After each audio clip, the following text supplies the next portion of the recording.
Hello everyone, मैं हूँ imagination forger और आज मैं आप सभी के लिए एक दिल को छू जाने वाली कहानी लेकर आई हूँ। लेकिन कहानी की शुरुआत से पहले मैं चाहूंगी कि आप चैनल को सब्सक्राइब करें और बेल आइकॉन को प्रेस करें ताकि आपको स्टोरी से रिलेटेड अपडेट्स मिलते रहें। और वीडियो पसंद आए तो लाइक करें और अगर ये कहानी आपके दिल को छू जाए तो इसे अपने दोस्तों के साथ जरूर शेयर करें। तो चलिए शुरुआत करते हैं एक ऐसे सफर की जहां है प्यार, रहस्य और एक सीक्रेट प्रोटेक्टर जो किसी की जिंदगी बदलने आया है। अगले दिन सगाई का भव्य दृश्य, बड़ा सा हॉल गुलाबों और ऑन ऑर्किड्स से सजा हुआ था। हर कोना चमचमाती लाइटों से रोशन था और बीचों बीच खड़ा था एक खूबसूरत रॉयल सगाई मंच, शाही सोने और क्रीम रंग की थीम में। माहौल किसी बिजनेस एम्पायर की पार्टी जैसा नहीं, बल्कि किसी रॉयल फैमिली के जलसे जैसा लग रहा था। शहर की सबसे चर्चित और सबसे अमीर बिजनेस वुमन सियारा मल्होत्रा की सगाई का दिन था और उस दिन के इंतजाम भी किसी रॉयल वेडिंग से कम नहीं। अभय और देव तैयारियों का जायजा ले रहे थे, वहीं समीरा और रूबी रस्मों के लिए चीजें देख रहे थे। उन सबके चेहरे पर मुस्कान थी, लेकिन दिल में अलग ही चाल चल रही थी। अभय और देव एक एक डिटेल पर नजर रख रहे हैं। बर्फीले सफेद फूल, सुनहरे रिबन्स, सिल्वर लाइटिंग और बीच में एक क्रिस्टल झूमर, सब कुछ रॉयल है। अभय किसी वर्कर से कहता है, स्टेज पर पिंक ऑर्किड्स और व्हाइट रोजेस चाहिए थे। ये कौन लाया यार, ये येलो फूल? देव पास आकर बोला, रिलैक्स भाई, सब टाइम पर हो जाएगा। आप उस लड़की के लिए इतना मत सोचो। अभय कुछ नहीं कहता। देव ने धीरे से अभय से कहा, मुझे समझ नहीं आ रहा भाई, हम ये क्यों कर रहे, वो भी सनाथ लड़की के लिए। अभय ने टेढ़ी मुस्कान के साथ कहा, करना पड़ता है देव, लोगों को दिखाने के लिए। एक बार कंपनी मिल जाए फिर इस लड़की को इसकी औकात दिखाएंगे। वही दूसरी ओर सियारा के कमरे का दृश्य। सियारा ने डार्क मारून और गोल्डन एम्ब्रॉयडरी वाली लहंगा चोली, जिसके बॉर्डर पर जरदोजी की इतनी बारीक कढ़ाई थी कि हर कड़ी हर मोती उसकी शान में चार चांद लगा रहा था। उसकी चोली का नेक डिजाइन रॉयल था, लेकिन एकदम एलिगेंट, कहीं भी दिखावे की जरूरत नहीं, क्योंकि सियारा का तो चलना ही जैसे स्टेटमेंट होता है।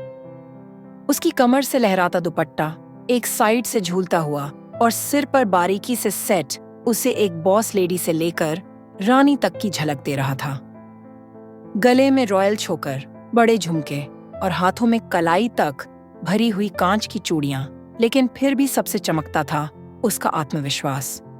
सियारा मन में कहती है, सब कुछ परफेक्ट लग रहा है, अब बस सब अच्छे से हो जाए और अभय और देव भाई कोई नया तमाशा ना बनाए।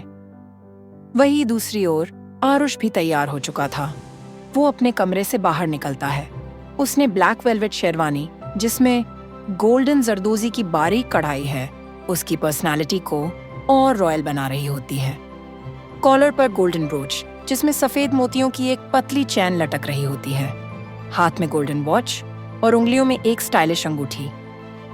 बाल सलीके से सैट, एक साइड से पीछे की ओर कॉम्ब किए हुए, और हल्की स्टबल दाढ़ी उसे एक मैच्योर, आकर्षक और रौबदार लुक देती है। वो खुद से बोला, सियारा मैम तैयार हुई या नहीं, जरा देख लूं। इतना कहे वो सियारा के कमरे की ओर उसे बुलाने गया। तभी सियारा ने अपने कमरे का दरवाजा खोल दिया। जैसे ही उसकी नजर आरुष पर पड़ती है, आरुष ठहर जाता है और वहीं आरुष को देख सियारा की नजर भी ठहर गई। सियारा ने आरुष को नीचे से ऊपर देखा और देखती रह गया। आरुष सच में बहुत हैंडसम लग रहा था। वहीं आरुष की भी सियारा की खूबसूरती को देख सांसें रुक गई थीं। कुछ देर बाद सियारा ने अपने आंखों को घुमा रूडली बोली, अगर तुम्हारा घूरना हो गया हो तो हम चले, लालो वो हुआ हो रहा है। आरुष ने हकलाते हुए कहा, हाँ हाँ। इतना कह उसने सियारा को जाने के लिए रास्ता दे दिया और फिर उसके पीछे पीछे जाने लगा।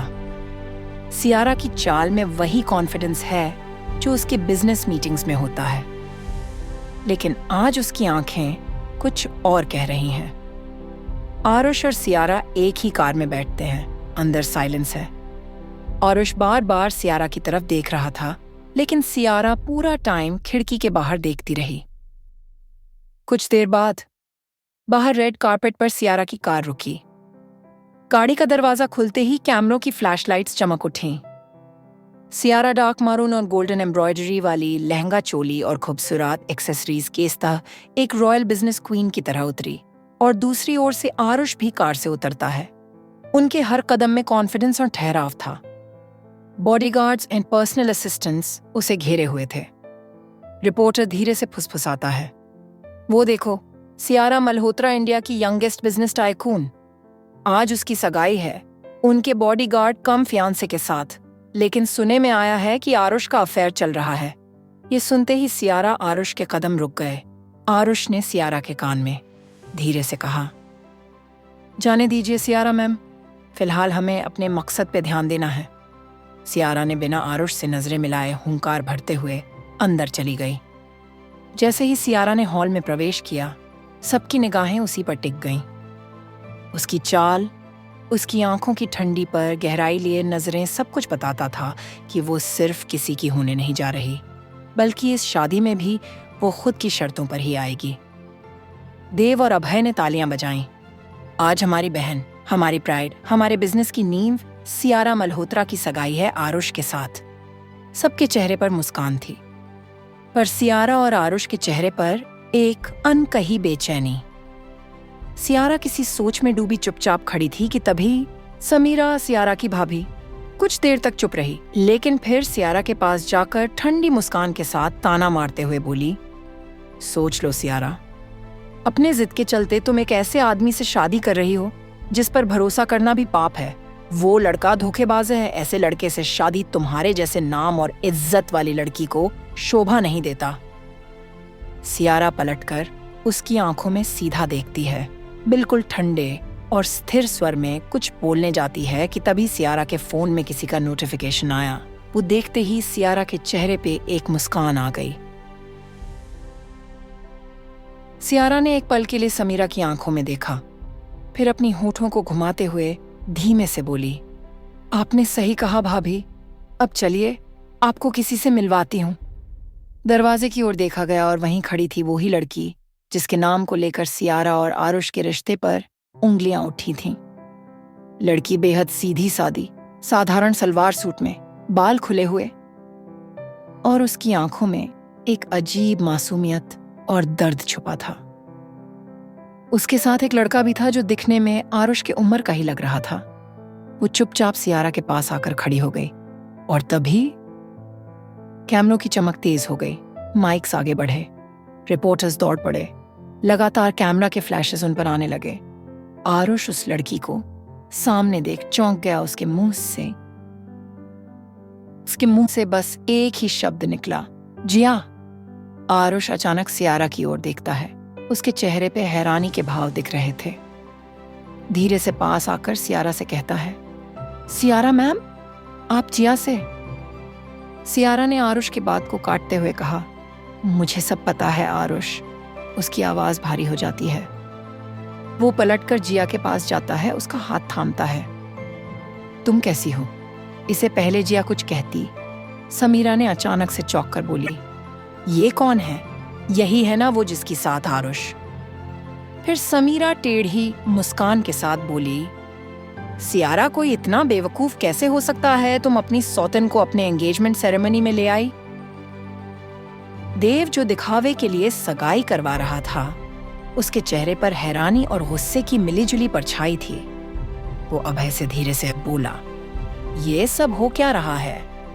अभय ने भौहें सिकुड़ते हुए कहा, वही मैं भी समझने की कोशिश कर रहा हूं। समीरा के तंज भरे वाक्य पे सियारा ने सार्कास्टिकली स्माइल किया। रूबी दूर कोने में खड़ी सब देख रही होती है। वो कभी आरुष को, कभी जिया को, और फिर सियारा को देखती है। रिश्तेदार जिन्होंने सिर्फ तमाशा देख रहे थे, आपस में फुसफुसाने लगे। तभी सियारा ने जोरदार आवाज में मुस्कुराते हुए कहा, अटेंशन एवरीवन, मुझे आप सभी को किसी से मिलवाना है। सब लोग सियारा की ओर देखने लगे। सियारा ने जिया का हाथ पकड़ सबके सामने लाई और बोली, ये लड़की, इसका नाम है जिया और ये आरुष की बहन है। ये कहते हुए सियारा ने समीरा की ओर देखा।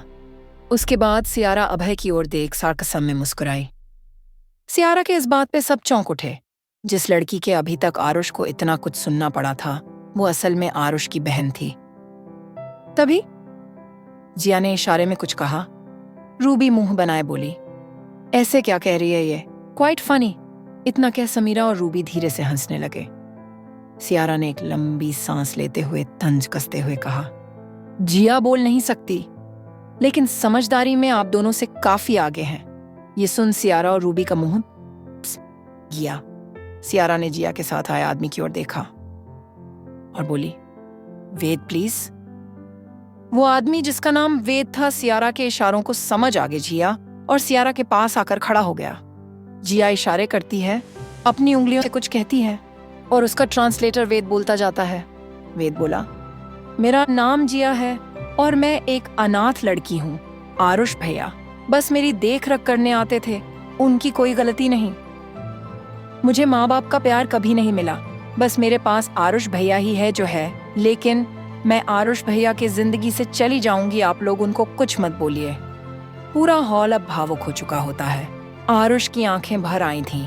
उसने जिया को गले से लगा स्नेह भरा प्यार दिया।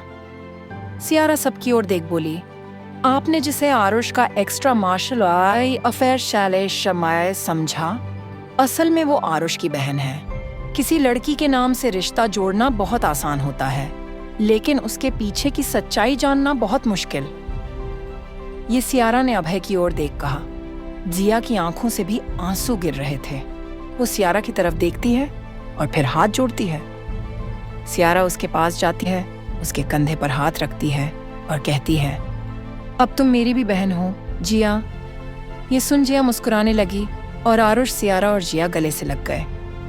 फिर कुछ देर बाद जिया अलग हो गई और दोनों आरुष सियारा का हाथ पकड़ धीरे धीरे आरुष का हाथ सियारा के हाथ पर रख देती है।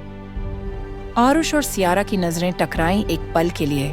दोनों की आंखें एक दूसरे में लॉक हो गईं। उनके बीच हजारों बातें हो रही थीं, बिना एक भी शब्द के।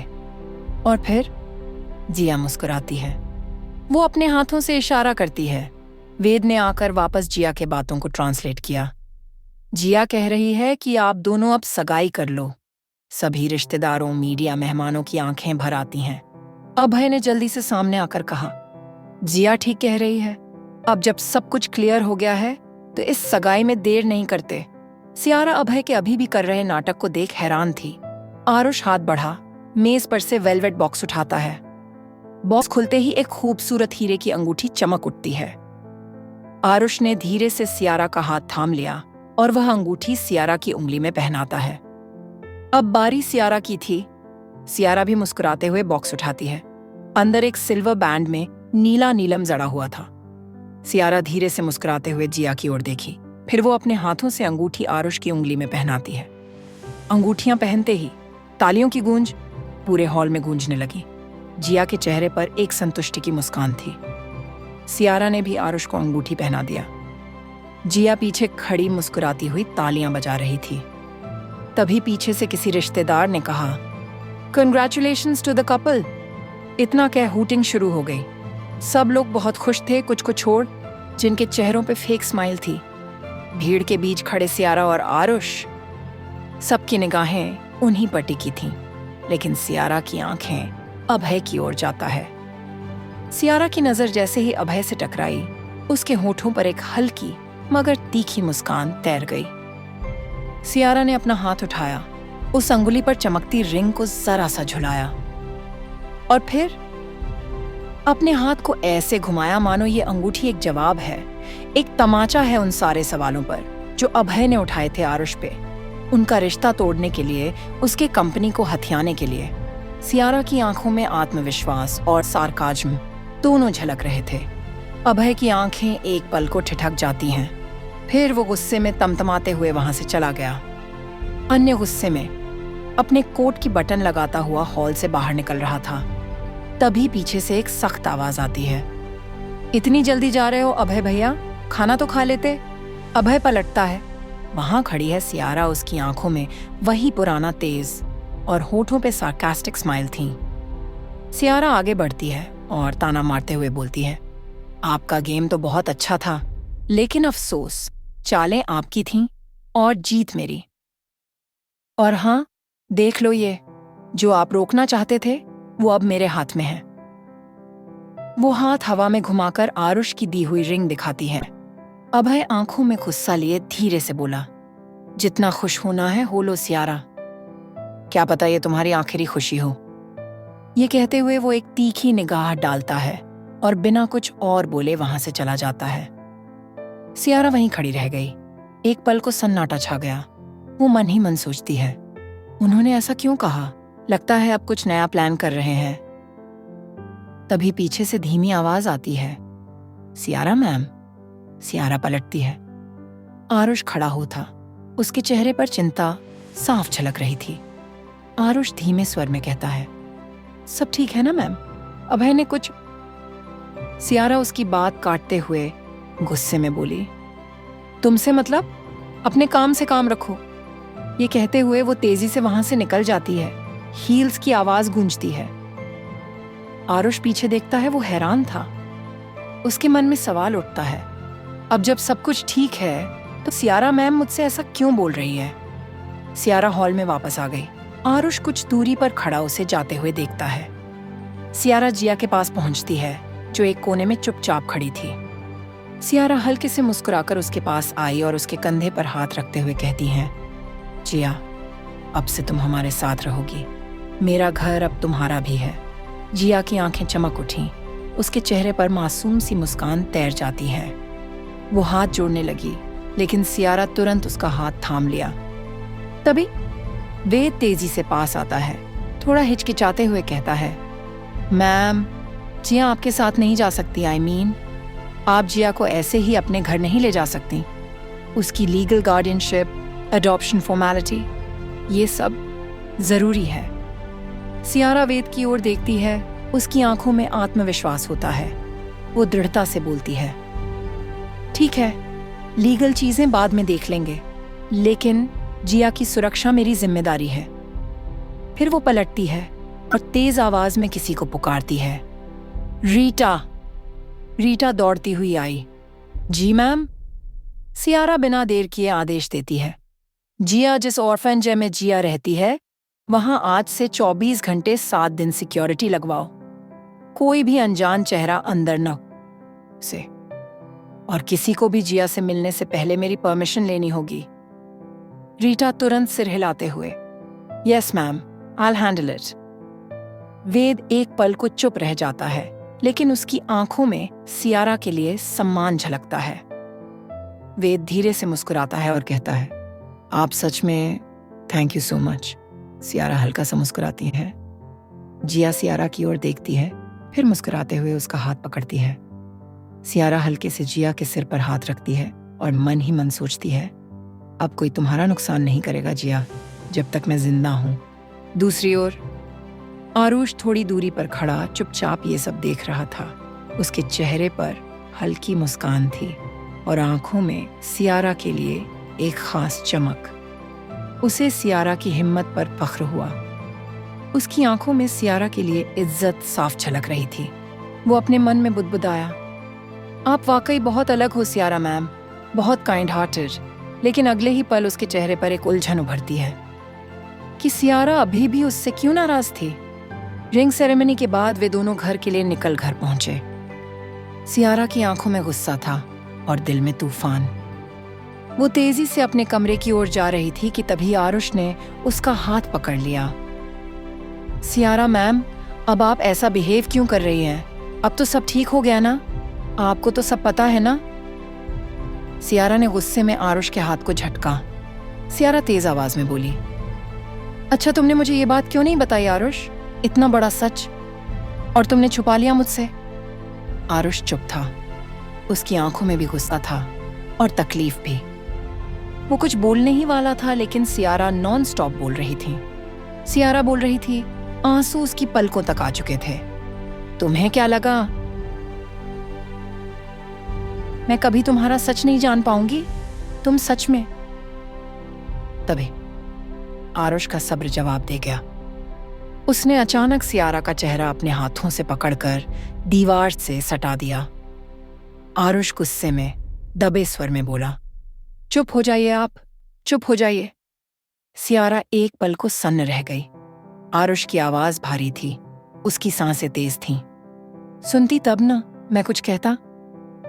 आप तो हमेशा अपने मन की ही कहती हैं, कभी मेरी सुनी है आपने? सियारा अब उसके बेहद करीब थी। उनके बीच की दूरी लगभग खत्म हो चुकी थी। दोनों की सांसें एक दूसरे से टकरा रही थीं। आरुष की आंखों में दर्द था, लेकिन जुबान पर गुस्सा। हर बार कोशिश की मैंने आपको बताने की कि जिया मेरी बहन है, लेकिन आप।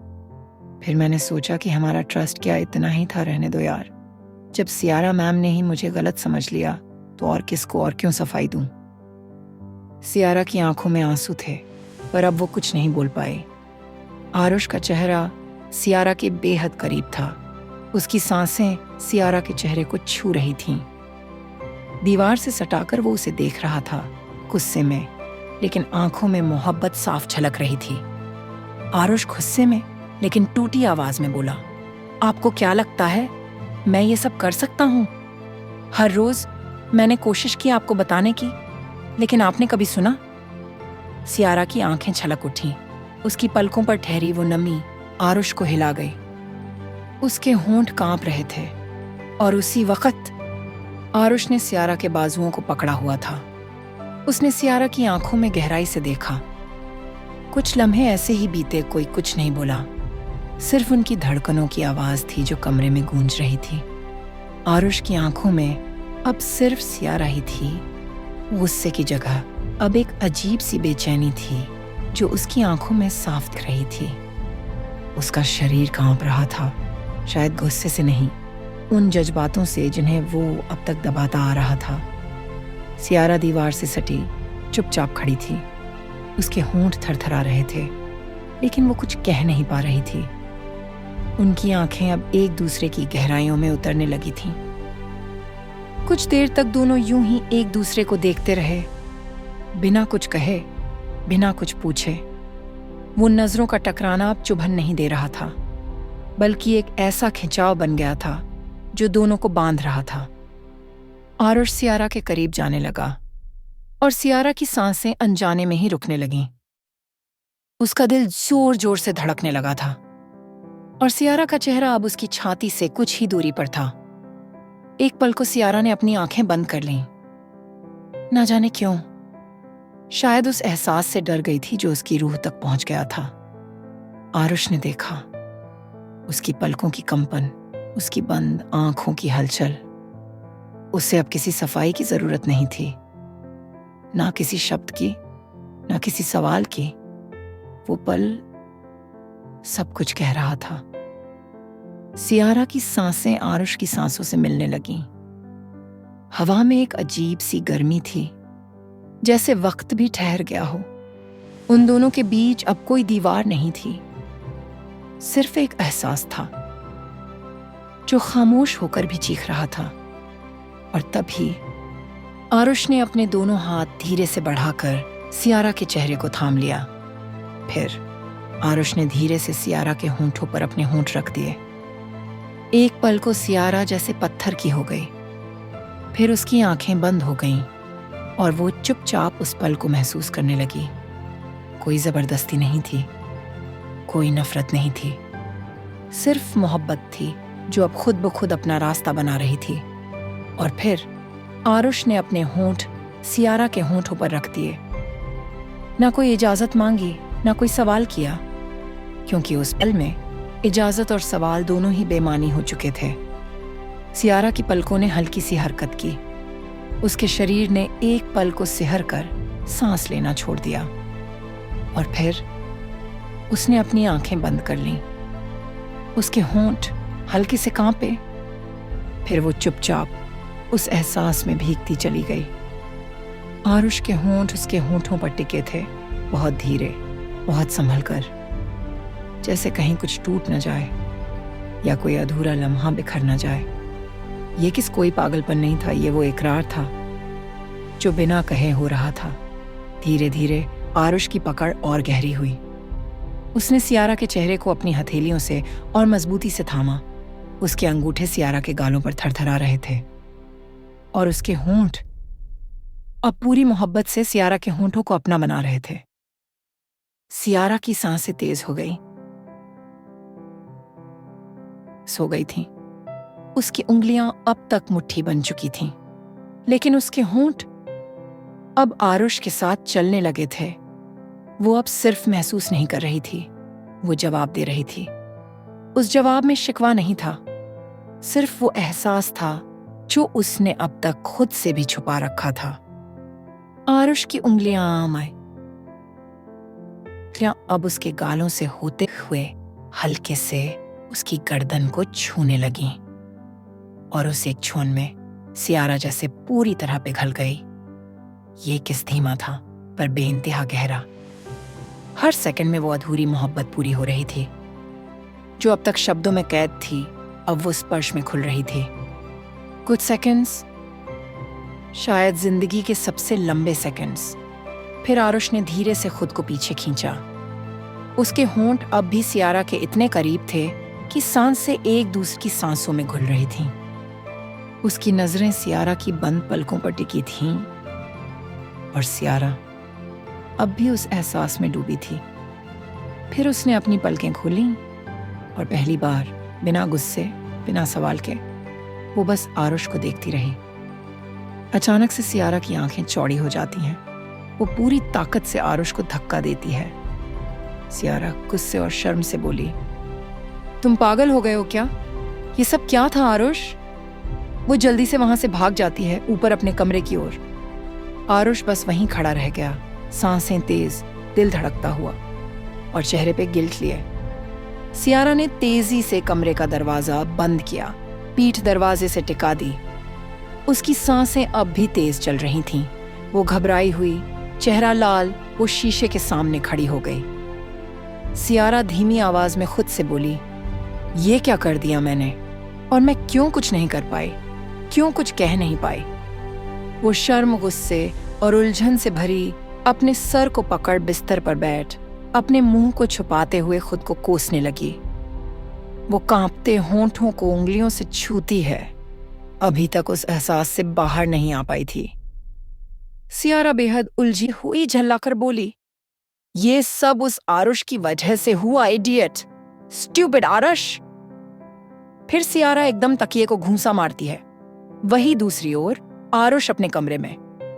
आरुष दरवाजा धड़ाम से बंद करता है, पीठ दीवार से टिका देता है और माथे पर हाथ रखकर आंखें बंद कर लेता है।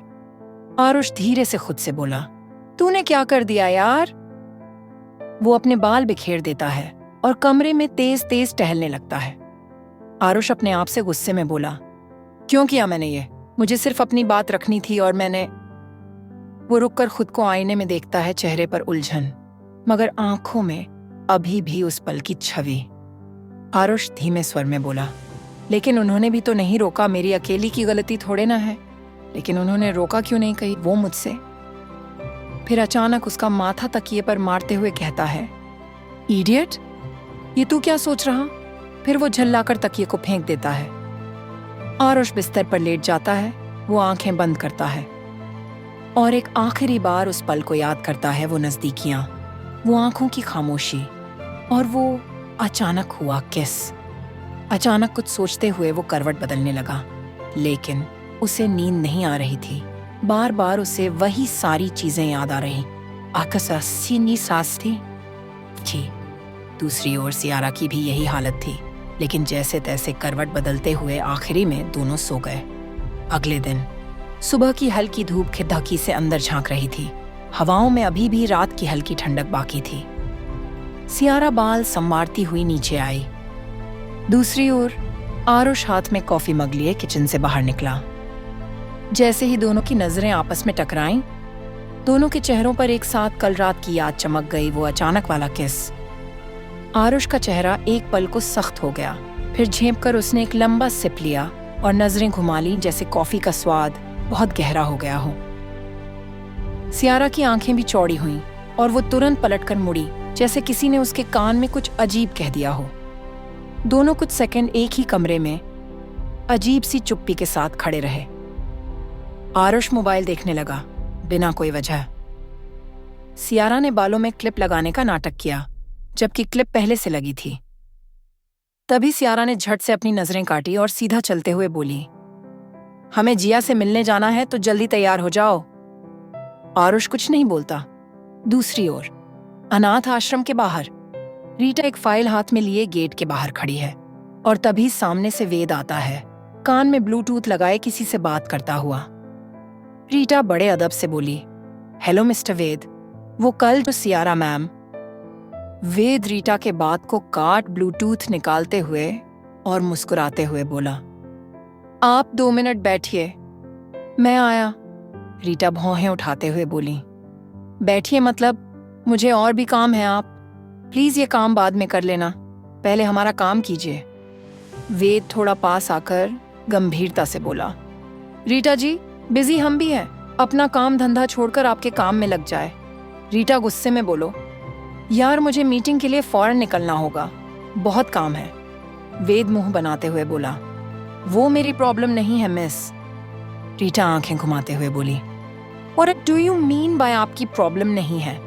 ओ गॉड, सियारा मैम भी मुझे कैसे इडियट के पास काम के लिए भेज देती है। वेद गुस्से में बोला, ओ मिस रीटा, अब आपका ज्यादा हो रहा है, मैंने कहा ना 2 मिनट रुक जाइए फिर करता हूं। रीटा गुस्से में वेद की तरफ एक फाइल बढ़ाती है, देखो तुम्हारी तरफ फालतू लड़ाई का वक्त नहीं है, मुझे पहले ये साइन कर दो और डिस्कशन कर लो, फिर बकवास करते रहना। वेद ने लंबी सांस लेते हुए अपना फोन काट दिया और वेद सार्कास्टिक स्माइल के साथ बोला, ओह रियली, मुझे इतना सुनाकर तुम्हें लगता है मैं ये फाइल साइन करूंगा? रीटा का पारा भी ऊपर चढ़ जाता है, वो गुस्से में बोली, अगर ऐसी बात है तो ठीक है, अब तुम्हें जवाब सियारा मल्होत्रा ही देगी। इतना कह रीटा गुस्से में निकल गई। रीटा तेजी से बाहर निकल रही थी, गुस्से में पैर पटकते हुए। तभी सामने से सियारा और आरुष कार से उतरते हैं। सियारा चौंकते हुए बोली, रीटा तुम इतनी जल्दी काम हो गया क्या? और तुम इतने गुस्से में क्यों हो? रीटा एकदम रुकती है, लेकिन चेहरा अब भी तमतमाया हुआ। रीटा संयमित गुस्से में बोली, गुड मॉर्निंग मैम, कुछ नहीं, बस एक अकड़ू से इंसान से मिलने गई थी जो खुद को पता नहीं क्या समझकर मुझ पर चिल्ला रहे थे। सियारा ने भौहें सिकुड़ते हुए कहा, तुम किसकी बात कर रही हो? रीटा नाक सिकोड़कर बोली, जी मिस्टर एटीट्यूड वेद की। इतने में ही वेद दरवाजे से बाहर आता है। वेद ताने भरे अंदाज में बोला, अरे वाह मिस लाउड स्पीकर, आप गई नहीं अब तक? रीटा गुस्से में बोली, तुमसे मतलब? आरुष हैरान होकर सियारा की तरफ देखता है और धीमी आवाज में कहता है, ये दोनों वर्ल्ड वॉर क्यों कर रहे हैं? सियारा ने मुंह बनाते हुए कहा, शट अप आरुष, मुझे ही कुछ करना होगा। वेद चिढ़कर बोला, सियारा जी इन्हें समझा लीजिए। रीटा गुस्से में कुछ बोलने ही वाली थी, तभी सियारा ने कामली बोला, वेद सुनो, ये सब छोड़ो, अभी हमें आश्रम के बच्चों की सुरक्षा पे फोकस करना चाहिए, राइट? ये सुनते ही वेद और रीटा शांत हो गए और सियारा के बात पे हामी भरते हैं। सियारा ने लंबी सांस लेते हुए कहा, चलो फिर तुम दोनों काम पे लग जाओ, मैं और आरुष जिया से मिलकर आते हैं। सियारा और आरुष जिया से मिलने निकल जाते हैं। वहीं वेद और रीटा दोनों थोड़ी देर एक दूसरे को घूरते रहते हैं, लेकिन सियारा की बातों का असर भी उन पर दिखता है। रीटा क्लिपबोर्ड उठाते हुए, ठीक है, सबसे पहले एंट्रेंस और सीसीटीवी कवरेज चेक करते हैं, कोई भी बाहरी इंसान बिना परमिशन के अंदर ना आए। वेद हल्की सी मुस्कान के साथ धीमी आवाज में बोला, फाइनली मिस लाउड स्पीकर ने माइक छोड़ा और दिमाग यूज करना शुरू किया। चलो देखते हैं कि तुम्हारी प्लानिंग कितनी स्ट्रांग है। रीटा आंखें तरेरते हुए बोली, अगर बकवास कमेंट्री हो गया हो तो काम कर ले। वेद कुछ नहीं कहता, फिर सिर हिलाते हुए कहता है, चलिए मैं आपको आश्रम के अंदर का सब दिखा दूं। वे दोनों आश्रम के अंदर गए। आश्रम का पिछला हिस्सा ओपन प्ले एरिया में पहुंचे। बच्चे खुले मैदान में खेल रहे हैं, कुछ दौड़ रहे हैं, कुछ पेंटिंग कर रहे हैं, कुछ मिट्टी में अपने सपनों के घर बना रहे थे। सियारा धीमे से मुस्कुराते हुए बोली, देखो आरुष, जिया कितनी खुश लग रही है ना? आरुष ने मुस्कुराते हुए जिया की ओर देख और हामी भरी। आरुष जिया की तरफ देखते हुए बोला, हेलो प्रिंसेस। जिया तुरंत सिर हिलाकर हाँ करती है और अपनी मखमली मुस्कान से दोनों का दिल जिया दल जीत लेती है। फिर वो भागती हुई जाकर सियारा आरुष को गले से लगाती है। वो अपना हाथ सियारा की तरफ बढ़ाती है और इशारे से कहती है, आओ मेरे साथ। सियारा ने हंसते हुए बोला, ओके बाबा, चल रहे हैं तुम्हारे पीछे। जिया सियारा और आरुष को बच्चों के एक ग्रुप के पास ले जाती है, जहाँ कुछ बच्चे संगीत बजा रहे हैं, कुछ गिटार पर थाप दे रहे हैं और बाकी बच्चे गाने की कोशिश कर रहे हैं। उनमें से कुछ बच्चों की उम्र जिया जितनी ही थी, यानी कि 17-18 साल थी, तो कुछ उनसे भी छोटे थे जिनकी उम्र कम थी। एक बच्ची पिंकी सियारा को देखकर दौड़ कर आती है। पिंकी कहती है, दीदी आप मेरा गाना सुनोगे? देखो मैंने गाना सीखा है। सियारा हैरानी से बोलती है, अरे वाह, चलो सुनाओ।